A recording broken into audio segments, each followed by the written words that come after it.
Olá pessoal, hoje quero-vos falar sobre quais são os principais sinais de aviso que nos podem indicar demência. Grande parte dos sinais que eu indico aqui não são específicos de demência.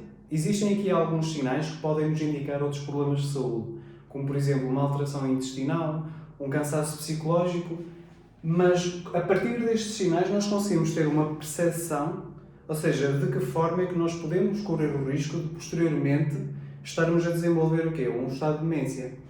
Uma situação de demência, normalmente quando isso acontece, significa que há certas zonas do nosso cérebro que estão a atrofiar, ou seja, estão a perder alguma função. E quando normalmente alguém é diagnosticado com demência, principalmente Parkinson ou Alzheimer, são duas situações que é neurodegenerativas. Portanto, há sempre uma componente energética, que neste caso é mitocondrial, ou seja, há uma componente do metabolismo energético do nosso cérebro que está alterada. Neste caso, por exemplo, com uma situação do Alzheimer, há uma formação de placas específicas, ou seja, dentro do nosso cérebro, que acabam por, ou seja, bloquear certas funções.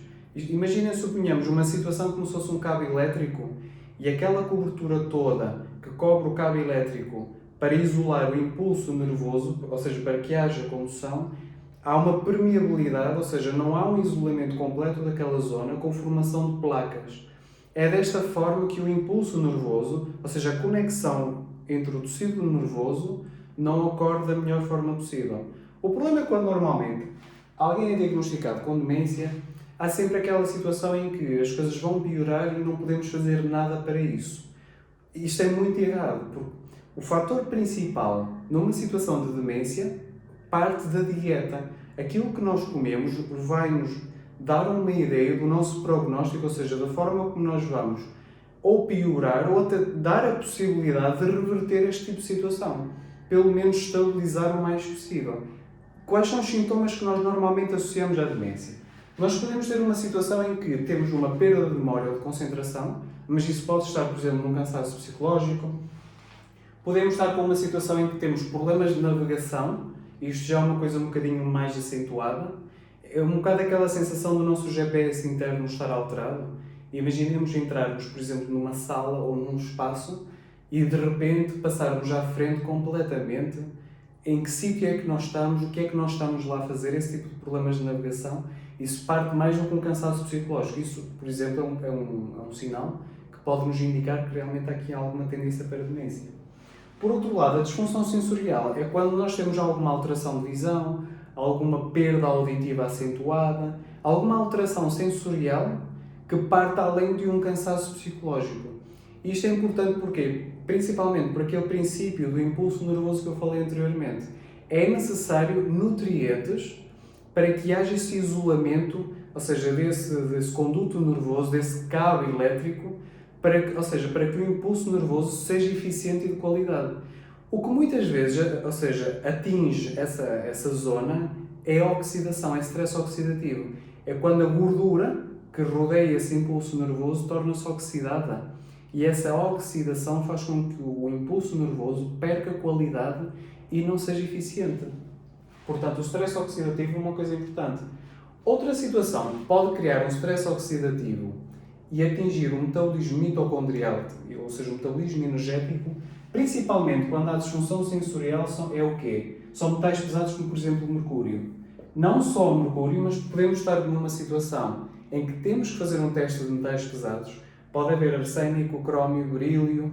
Pode haver várias situações que possam estar a criar esta disfunção sensorial, principalmente quando há uma disfunção sensorial e há um estado de ansiedade, ou seja, de sudorese, de palpitações cardíacas, ou, por exemplo, de taquicardia. Esse tipo de situações normalmente sugere o quê? Que há um stress oxidativo que vem dos metais pesados.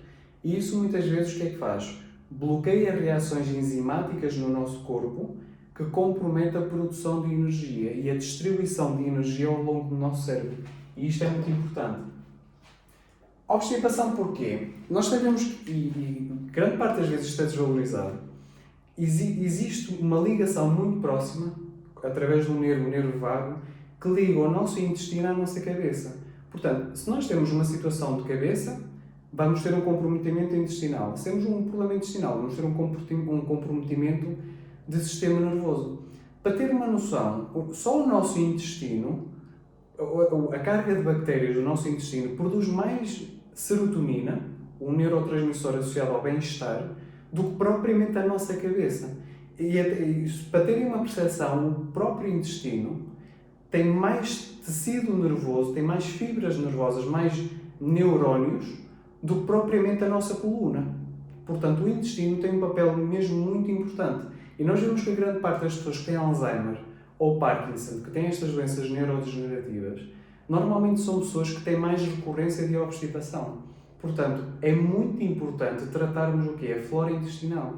A carga bacteriana e, principalmente, a diversidade de bactérias que o nosso intestino tem, vai ser um papel protetor fundamental nestes casos de situação de demência. Portanto, o facto de nós juntarmos um probiótico nestas situações é muito importante.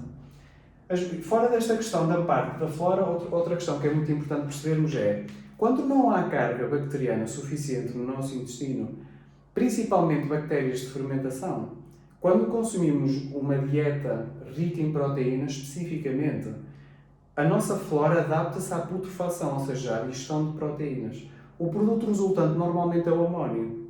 Quando este tipo de situação é produzida no intestino, o pH aumenta, a obstipação piora e há a produção de amónio, que normalmente é convertido de forma solúvel, ou seja, é convertido no nosso fígado numa substância que seja expulsa pela urina, mas quando é uma sobrecarga muito acentuada, esse amónio é muito acumulado o quê? Atravessa o nosso cérebro e é muito acumulado no cérebro.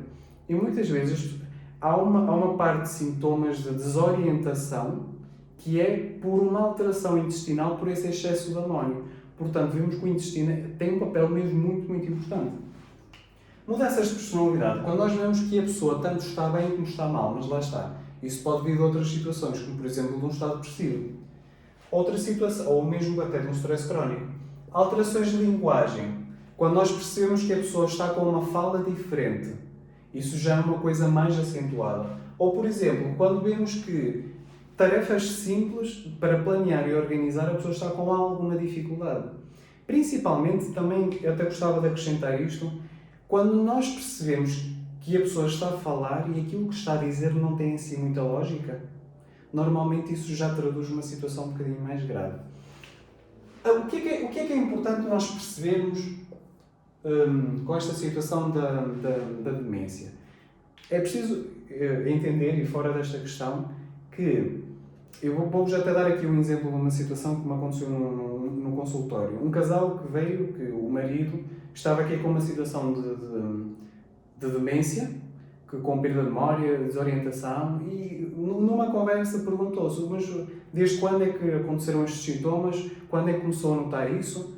A minha esposa diagnosticou-me que realmente tinha demência. Ela está-me sempre a falar que tem perda de memória, que querido, tu não estás a pensar de forma correta, estás a baralhar as palavras. E curiosamente, quando expliquei a eles, ou seja, o que é que se estava a passar, e a falar com eles, pedi para que durante uma semana, ou seja, que a esposa não corrigisse, realmente os sintomas, grande parte deles, ou seja, foram ultrapassados. Portanto, quando normalmente alguém tem demência, acho que uma coisa errada é estarmos sempre a chamar a atenção à pessoa daquilo que está a acontecer. Quanto mais chamamos a atenção, mais as coisas tendem a agravar. Isso é uma coisa muito importante. Portanto, o que é que nós podemos pensar aqui? Sabemos que grande parte do nosso cérebro é gordura. Portanto, um bom aporte de gordura e um bom aporte de antioxidantes para que essa gordura não seja oxidada e não comprometa o nosso impulso nervoso, a forma como a nossa cabeça funciona, e a parte intestinal são os focos que nós vamos pegar. Fora disso, o que é importante? Normalmente, em estados de demência, há um estado como se fosse um síndrome de beriberi, de déficit de vitamina B1. Isto porque a vitamina B1 está muito ligada ao sistema nervoso, à inflamação do sistema nervoso e ao potencial antioxidante, juntamente com a vitamina E, que não deixa de ser uma fonte de gordura, e a vitamina B12, para quê? Para distribuir mais oxigênio a nível do tecido cerebral. A flora intestinal, como eu falei, é fundamental, não só um probiótico que tenha estirpes variadas, como por exemplo o olibiótico, mas também principalmente Ou seja, o consumo de vegetais variados para que haja uma diversificação da flora e não só fazer, por exemplo, salada em todas as refeições. O jejum intermitente é fundamental, o jejum curto, o médio ou prolongado. Porquê? Porque a formação de corpos cetónicos vai ter aqui vários papéis. Um deles é antioxidante.